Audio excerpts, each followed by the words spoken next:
Good morning, good afternoon, or good evening, whatever time it is that you're joining me for this video. Thanks once again for clicking on the PenBoyRoy Fountain Pen Review channel. The subject of today's video is the Waldmann Tuscany Fountain Pen.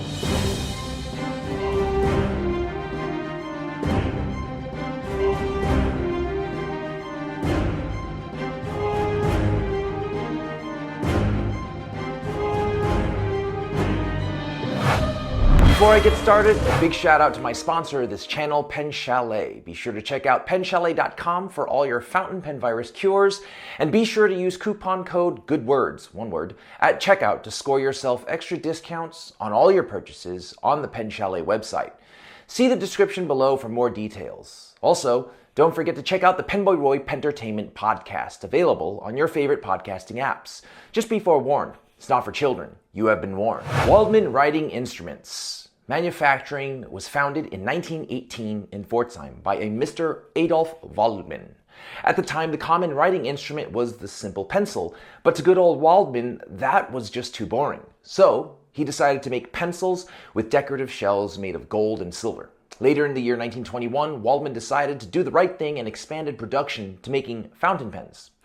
Unfortunately, in the year 1945, during the Second World War, the Waldmann factory in its entirety was blown to smithereens. Not only was good old Waldmann's factory and materials completely destroyed, but so were all his technical drawings and archive samples.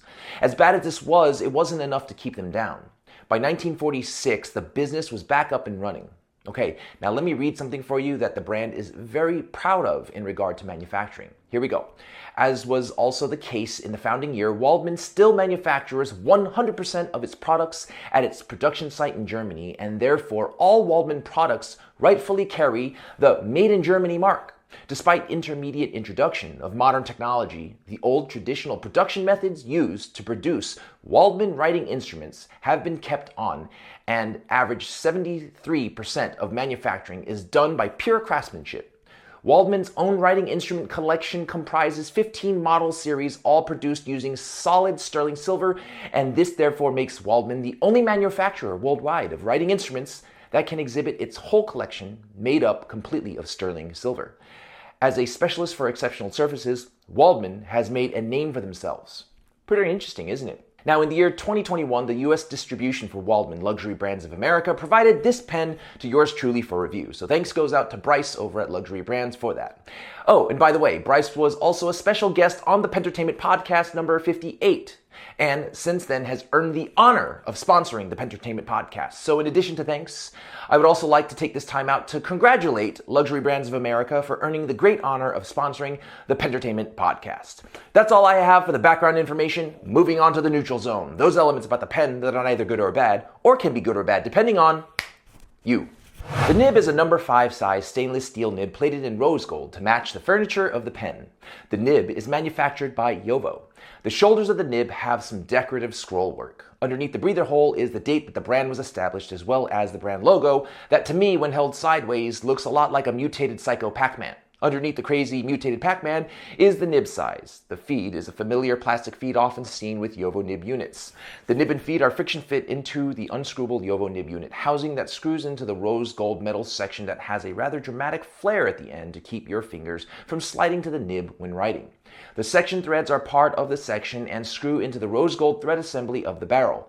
The outer threads are used in capping the pen. The rest of the barrel is a super shiny, lacquered, rich chocolate-colored barrel that tapers to the end finial, which is a metal piece that is also rose gold colored and flat with rounded edges. The cap is entirely sterling silver with the exception of the clip and is plated in rose gold. The entire body of the cap is lined with striations running up and down with an area for an engraving, as well as the sterling silver stamping that reads 925. The finial is a slanted flat unbranded disc. The clip is a straight tie clip style clip that is spring loaded with the insane mutated Pac-Man logo laser engraved at the top. The center band is a plain flat center band with the brand name on the front and Made in Germany on the side. The pen was packaged in this shoebox style cardboard box with the brand logo on the top. Lift off the lid and you have a drawbridge style opening of the box that reveals a pretend leather textured clamshell box with the brand logo pressed into the top, as well as metal tabs on the front of the box. Open that up, and you have your pen sitting atop a pretend leather bedding inside of a plastic pen body bag. Underneath the bedding is a secret compartment that holds a warranty card and a box of branded international ink cartridges. An international converter is also included with the pen. That's all I have for the neutral zone. Moving on to the good. Those elements about the pen that are good. I have two writing samples to show you here today. One in the broad nib and the other is going to be the fine. Be advised, there is a gold nib offering that's 18 carats, but both of mine are steel. Now let's start with the broad. This thing is so smooth and velvety. I don't think that even makes sense, but my podcast co-host Tom made up that. But it's true. How smooth this writes makes me think of these buffets where a dessert section is present and they have a whole bunch of strawberries, and next to it is this huge tower of liquid chocolate constantly pouring down, and the chocolate is all flowy and velvety and smooth. Well, in a weird way, that's what writing with this nib feels like. That's how smooth it is. It's not just the fact that it's a Jowo nib that makes it write so well, because I've written with many a Jowo nib. But there is something that the artisans at Waldmann does to these nibs, other than tune and adjust them, that make them write well. But they are seemingly sworn to secrecy about it. All they are willing to disclose is that they, quote unquote, fix them, whatever that means. Whatever, it works.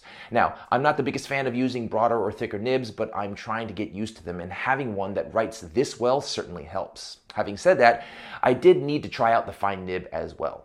I am happy to report that the way the fine nib writes is no different than the broad, with the obvious difference being the line width. It is an accurate representation of what a Euro fine nib should be, and is, as I mentioned with the broad, smooth as a velvety river of chocolate. And once again, there was no issues of baby bottoms or hard starting or ink starvation ever. I like it. I like it a lot.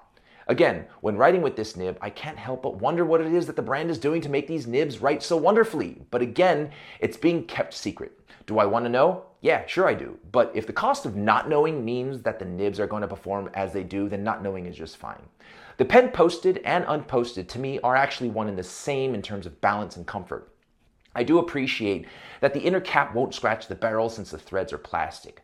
When it comes to the grip section being metal, I know that metal sections are a point of contention for many people. However, let me reassure you that the taper and flare out at the end of the section make for a very comfortable writing experience. Now let's talk about aesthetics. In the case of this version, the chocolate rose gold, I find this to be super elegant and businessy, looking in the best way possible. I honestly am not the biggest fan of metal pens. I'm a lover of acrylic pens and oftentimes don't spend a lot of time admiring a metal pen. But this here pen breaks the mold on that. The brown shininess of the barrel combined with the rose gold cap with its striations running up and down is really a thing of true beauty. I honestly don't think that photos or videos succeed at capturing how awesome this pen looks. You really have to see it in person to believe it. When it comes to the build quality, I think that one of the best phrases that describes this pen is precision craftsmanship. It feels that the tolerances of this pen are OCD perfect in every way. Everything about this pen screams quality and precision because it's so precise. I got good words. That's all I have for the good. Moving on to the bad. Let's talk coin. This pen has an MSRP of $300. Here in the US, with retailers online, you can score this pen for $240. Now, in normal circumstances, I would typically say that this is too much for a metal pen that sports a number-sized 5 stainless steel nib. But in the case of this pen, considering that the pedigree of the pen includes a sterling silver cap and the precision of the quality of the pen, I have to say that it's not an unfair asking price. Oh, and by the way, there is an 18 karat gold nib option for an upcharge of $100. That's all I have for the bad. Moving on to the ugly. Those elements about the pen that should not be, but are. I don't know if you can tell, but I really love this pen. I personally think that this pen is a complete and total savage. But when you're an OCD weirdo like I am, little things, no matter how small, tase me to my core, and there is a little thing I have to mention. The center band has the brand name right on the front. Great, no problem. But what annoys me is the Made in Germany is not centered on the back. Considering how much meticulous care went into the quality and build of this pen, I can't imagine it's a simple oversight. Anyway, not that big of a deal and not a deal breaker by any means, but a tiny ugly element worth mentioning. Hey, Waldmann, don't do that. That's all I have for the ugly. It's high noon. Decision-making time. Should you or should you not pull the trigger on the Waldmann Tuscany fountain pen? Like I said, I really love this pen. I know I went on a little OCD rant about the center band, but that's not a big deal. In the end, I honestly feel that considering this pen's pedigree with the sterling silver, the build quality, and the writing experience, this is definitely a pen that if you shell out the coin for, you will love it a lot. So pull the trigger on the Waldmann Tuscany fountain pen. That was my review of the Waldmann Tuscany. I hope you found it helpful. Thanks again for watching. Love you guys. Be well, be safe.